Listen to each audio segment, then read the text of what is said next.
ən çox unudulan xərc maddəsi – zaman.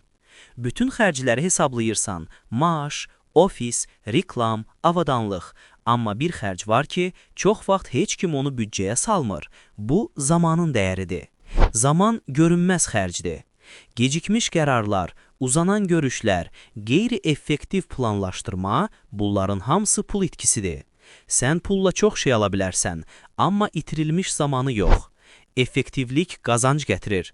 Bir işin 3 saata deyil, 1 saata görülməsi sadəcə vaxt kənayəti deyil, bu məhsuldarlığın artımıdır. Zamanın dəyərini başa düşən şirkətlər daha az resursla daha çox nəticə əldə edir. Zamanı ölçmək də maliyyə nəzarətidir. Hər tapşırığa nə qədər vaxt getdiyini izləmək, sanki pul axınını izləmək kimidir. Əgər vaxt itkilərini ölçmürsənsə, deməli xərclərinin bir hissəsini görmürsən. Ən bahalı xərc itirilmiş zamandır. Pul qazanmaq olar, amma vaxt geri qayıtmır. Zamanını düzgün idarə et, çünki o sənin ən dəyərli aktivindir.